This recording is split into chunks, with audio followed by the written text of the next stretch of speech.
Hello friends, welcome to SK knowledge hub, जहां हम पढ़ते हैं जीएस के इंपॉर्टेंट सब्जेक्ट्स के बारे में जो आपको ऑल कॉम्पिटिटिव एग्जाम्स में हेल्प करता है। तो हमारी जो सीरीज़ थी वो पॉलिटी के सीरीज़ की शुरुआत हुई थी और उसके कुछ क्लासेस हमने करवाए और एक चैप्टर था संविधान का निर्माण। तो उसे हमने 3 पार्ट्स में डिवाइड किया क्योंकि उसमें फैक्ट्स और कंटेंट्स काफ़ी ज़्यादा थे। तो जिस चैप्टर के कंटेंट्स ज़्यादा रहेंगे उनको हम पार्ट वाइज डिवाइड करके आपको पढ़ाएंगे।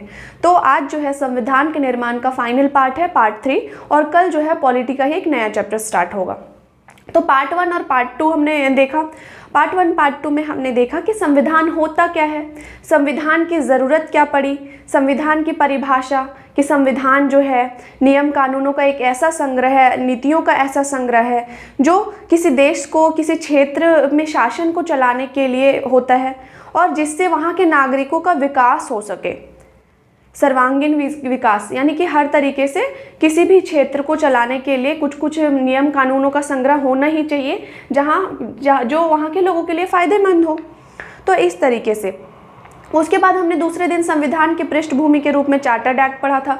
अगर आपने वो चैप्टर नहीं पढ़ा तो वो चैप्टर ज़रूर पढ़े। फिर हमने संविधान निर्माण प्रक्रिया के बारे में पढ़ा, जिसमें हमने देखा था संविधान बना कैसे और कितनी बैठकें हुई और अंततः जो है कि संविधान निर्माण प्रक्रिया जो पूरी हुई। उसके बाद जो है आज के चैप्टर में हम देखेंगे संविधान निर्माण तो हो गया और भी कुछ अन्य कार्य हुए संविधान निर्माण के साथ साथ, और उससे रिलेटेड कुछ अन्य तथ्य।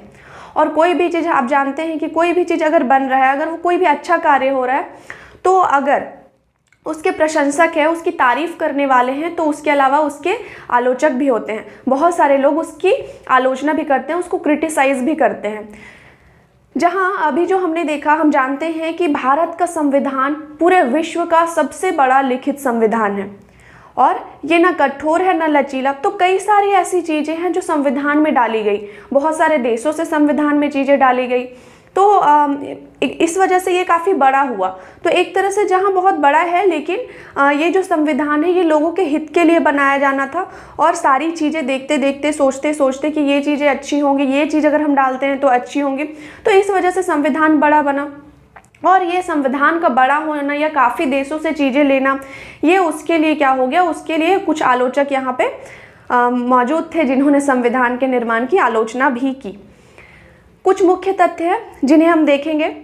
तो जब संविधान का निर्माण कार्य पूरा हो गया, हमने देखा कि संविधान अंगीकृत कब हुआ, 26 नवंबर 1949 को। लेकिन क्या हुआ था कि उसके लिए 26 जनवरी 1950 का दिन चुना गया, जब वो पूरे देश में पारित होगा, पूरे देश में संविधान लागू होगा और उस दिन को हम गणतंत्र दिवस के रूप में मनाएंगे। तो वो चीज़ें होनी थी, तो 26 जनवरी का ही दिन क्यों चुना गया, तो उसके लिए भी हमने बताया था लास्ट के क्लास में कि दिसंबर 1929 को क्या हुआ था, लाहौर अधिवेशन हुआ था कांग्रेस का। तो उसकी अध्यक्षता जवाहरलाल नेहरू ने की थी। तो उन्होंने कहा कि हम स्वराज दिवस की घोषणा करते हैं और भारत में 26 जनवरी 1930 को स्वराज दिवस के रूप में मनाएंगे। तो यही इसी वजह से जो है संविधान को पूरे देश में लागू करने के लिए 26 जनवरी का दिन चुना गया। अब देखते हैं कि सबसे पहले संविधान सभा जो बनी थी, तो वो 2 प्रारूपों में काम कर रहा था।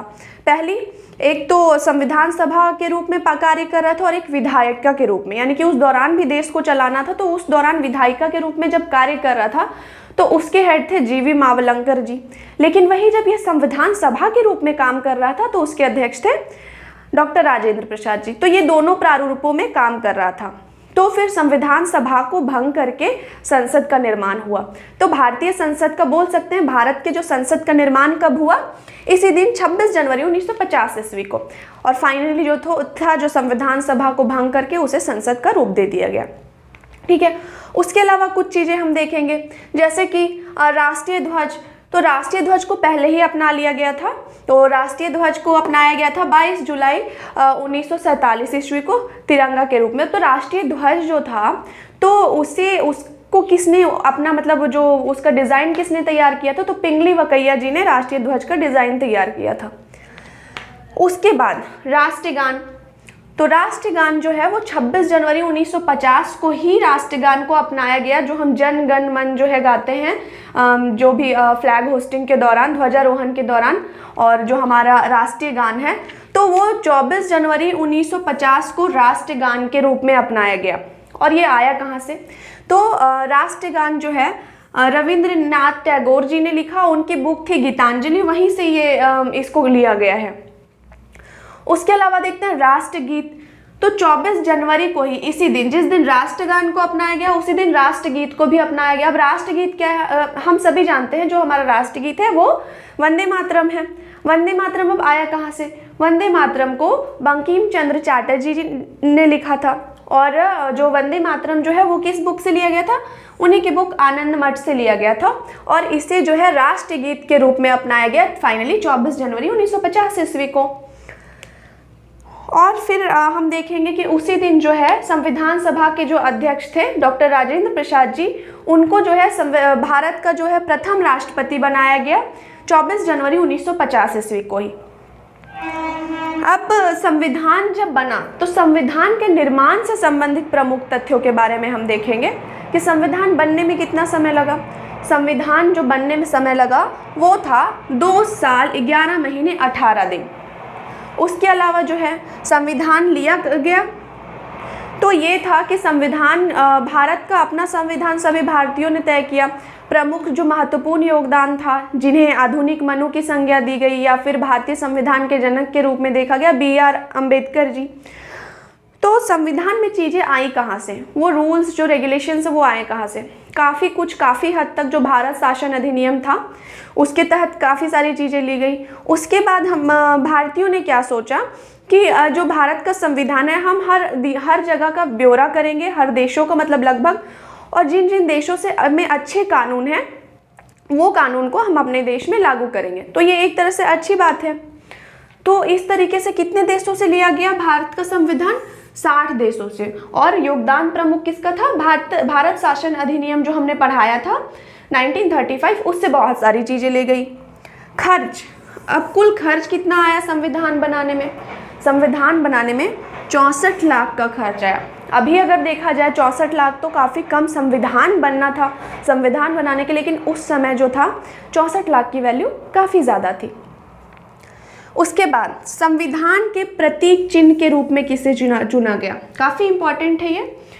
तो संविधान के प्रतीक चिन्ह के रूप में जो है, या फिर मोहर बोल सकते हैं, संविधान जो था संविधान सभा या संविधान का मोहर क्या है? तो हाथी। उसके अलावा संवैधानिक सलाहकार बोल सकते हैं या कानूनी सलाहकार, वो BN राव को चुना गया, यानी कि बेनेगल नरसिंह राव जी को चुना गया। फिर देखते हैं प्रमुख सुलेखक। तो प्रमुख सुलेखक यानी कि संविधान के जो मूल प्रति को था अपने मतलब हाथों से लिखा, क्योंकि ये हस्तलिखित था, तो लिखा किन्होंने? तो लिखने वाले थे प्रेम बिहारी नारायण रायजादा जी। तो इस प्रकार से हम देख सकते हैं कि संविधान के जो प्रमुख मूल संविधान के प्रमुख सुलेखक कौन थे? तो प्रेम बिहारी नारायण रायजादा जी। उसके बाद सौंदर्यीकरण, इसमें जो विभिन्न सौंदर्यीकरण, इसकी रूपरेखा जिस तरीके से तैयार की गई, तो वो किन्होंने की थी? तो शांति निकेतन है, उसी के कलाकारों ने इसका संविधान के सौंदर्यीकरण का काम किया। उसके बाद हिंदी संस्करण का सुलेखन, जब इसका हिंदी संस्करण आया, हिंदी ट्रांसलेशन आया संविधान का, तो उसको किन्होंने लिखा? तो उसे लिखा था वसंत कृष्ण वैद्य जी। उसके बाद हम देखते हैं संविधान दिवस 26 नवंबर 1949 से मनाया जाने लगा। देखा जाए संविधान कंप्लीटली बन के तैयार हुआ, उसमें सिग्नेचर किए 284 सदस्यों ने। तो कब सिग्नेचर किया था उन्होंने? 26 नवंबर 1949 को ही सिग्नेचर किया था। तो उस दिन क्योंकि हमने उसे गणतंत्र दिवस के रूप में नहीं चुना, जैसा कि हमने पहले ही बताया कि जो 1929 को लाहौर अधिवेशन हुआ था, उसमें पंडित जवाहरलाल नेहरू जी ने क्या किया कि स्वराज्य दिवस के रूप में घोषित किया 26 जनवरी वाले दिन को, 26 जनवरी 1930 को। तो वो दिन चुना गया था गणतंत्र दिवस के लिए। तो इसी वजह से क्या किया गया कि उस दिन संविधान अंगीकृत हुआ था, बन के कंप्लीट हो गया था, फाइनली वो पारित हो गया था, लेकिन पूरे देश में उसको लागू करना था। तो इस वजह से संविधान दिवस को हम लोग 26 नवंबर 1949 से मनाते हैं। तो हर वर्ष संविधान दिवस के रूप में 26 नवंबर को मनाया जाता है। अब देखते हैं पहले गणतंत्र दिवस पर मुख्य अतिथि। तो ये क्वेश्चन काफ़ी पूछा जाता है। तो अतिथि के तौर पे हर साल गणतंत्र दिवस में किसी न किसी को बुलाया जाता है। तो पहले गणतंत्र दिवस में, जब पहला गणतंत्र दिवस 26 जनवरी 1950 को मनाया गया, तो उस टाइम मुख्य अतिथि के रूप में इंडोनेशिया के जो राष्ट्रपति थे सुकर्नो, उनको बुलाया गया था। तो ये सारी चीज़ें जो है संविधान के से रिलेटेड इंपॉर्टेंट फैक्ट्स हैं जिनको आपके लिए जानना ज़रूरी था। उसके अलावा भी कई सारी चीज़ें थी, जैसे नए कानून मंत्री, उस दौरान जो प्रथम कानून मंत्री के रूप में BR अम्बेडकर जी को बनाया गया। उसके बाद गृह मंत्री के रूप में सरदार वल्लभ भाई पटेल जी को चुना गया। तो ये सब काफ़ी चीज़ें हैं, बेसिक चीज़ें हैं। तो उसके अलावा हम देखेंगे कि जो महत्वपूर्ण तथ्य हमने देखा, जो भी इम्पॉर्टेंट फैक्ट्स थे, और उसके अलावा जो ये 60 देश थे, तो कुछ कुछ देशों जो इम्पॉर्टेंट चीज़ जैसे फंडामेंटल राइट्स है, उसके बाद और भी काफ़ी चीज़ें हैं। तो संशोधन, अमेंडमेंट जो है संविधान का, यानी कि संविधान में कानून मतलब कानून जो लागू किया गया है उनमें अगर संशोधन, उनमें अगर बदलाव किया जाए, वो सारी प्रक्रिया किन किन देशों से ली, तो वो सारी चीज़ें भी जो है हम पढ़ेंगे अगले क्लास में। तो इस वजह से आज हमने जो इम्पोर्टेंट फैक्ट्स है उन चीज़ों को डाला। उसके अलावा संविधान का निर्माण हो गया, संविधान अंगीकृत हो गया, मगर कुछ लोगों को ये चीज़ें हजम नहीं हो रही थी कि इतना बड़ा संविधान तैयार हो गया, इतने देशों से लिया गया, भारतीयों ने अपना संविधान फाइनली ये किया। कुछ लोगों, उसमें से कुछ लोग हिंदू लोगों ने भी आलोचना की, लेकिन मुख्यतः जो मुख्य आलोचक थे जिन्होंने संविधान निर्माण के आलोचना के रूप में अपनी प्रमुख टिप्पणियाँ दी, तो उनके बारे में हम पढ़ेंगे, क्योंकि काफ़ी सारे आलोचक थे, काफ़ी सारे आलोचनाएँ भी हुई, लेकिन सारा जो इम्पोर्टेंट है मेन, हम उन चीज़ों के बारे में पढ़ेंगे। हमने देखा था कि संविधान निर्माण में जो मुख्य योगदान रहा किस पार्टी का रहा, कांग्रेस पार्टी का। और फिर हम देख भी नहीं सकते कि वही पार्टी सबसे बड़ी पार्टी के रूप में, देश की सबसे बड़ी पार्टी के रूप में उभर के आई थी। सबसे ज़्यादा सीटें उन्हीं को हासिल हुई थी। तो अब जिनका ज़्यादा सीट रहेगा, जिन्हें सारी मतलब मैक्सिमम सीटें, तो कांग्रेस जो है तो उन्हीं का जो प्रभुत्व रहेगा, वही काम करेंगे। और उस दौरान सबसे बड़ी पार्टी थी भारत की, और जितने भी महान दिग्गज लोग थे, ज़्यादातर महान लोग, तो सारे लोग कांग्रेस में ही शामिल थे। तो बहुत सारे लोगों का मानना था कि जो कांग्रेस जो है सिर्फ उन्हीं का ही वर्चस्व है संविधान में, संविधान के निर्माण में, पूरे देश में उनका ही वर्चस्व है। उसके अलावा कुछ चीज़ बोली गई हमारे संविधान के बारे में कि ये भीख मांगा हुआ संविधान है, क्योंकि काफ़ी सारे देशों से चीज़ें ली गई थी इसी वजह से। लेकिन अगर हम किसी देश की कुछ अच्छी चीज़ों को उठा के अपने देश में उस चीज़ का इम्प्लीमेंटेशन करते हैं, तो ये चीज़ें तो अच्छी बात हुई। तो देखते हैं कौन कौन से लोग जो है वो आलोचक थे। संविधान निर्माण जो हुआ, भारतीय संविधान का निर्माण हुआ, उनके बारे में जो टिप्पणियाँ की उसके बारे में हम देखेंगे। ग्रैनविले ऑस्टिन ने संविधान के बारे में जो आलोचना की वो था कि संविधान सभा एक दलीय देश का एक दलीय निकाय है। उसके अलावा सभा ही कांग्रेस है और कांग्रेस ही भारत है। जैसा कि हमने कहा था कि कांग्रेस को सबसे ज़्यादा सीटें मिली, अब लोग जिन्हें पसंद करेंगे। और इसके अलावा भी कुछ चीज़ था कि जो मताधिकार था वो सीमित था, यानी कि उस दौरान जो था, उस दौरान तक सारे लोग मत नहीं दे सकते थे, ये चीज़ें थी। और सीमित मताधिकार की वजह से बोला गया कि कुछ सीमित लोग चुनेंगे तो कांग्रेस तो जीतेगी ही। तो ये सारी चीज़ें थी। तो इस वजह से ग्रैनविले ऑस्टिन ने कहा था कि संविधान सभा एक दलीय देश का एक दलीय निकाय है, कि कांग्रेस ही सभा है और सभा ही कांग्रेस और कांग्रेस ही भारत है। तो उनके कहने का मतलब था कि संविधान निर्माण में कांग्रेस के अलावा किसी की कोई भूमिका नहीं है, कांग्रेस का ही वर्चस्व है पूरे देश में।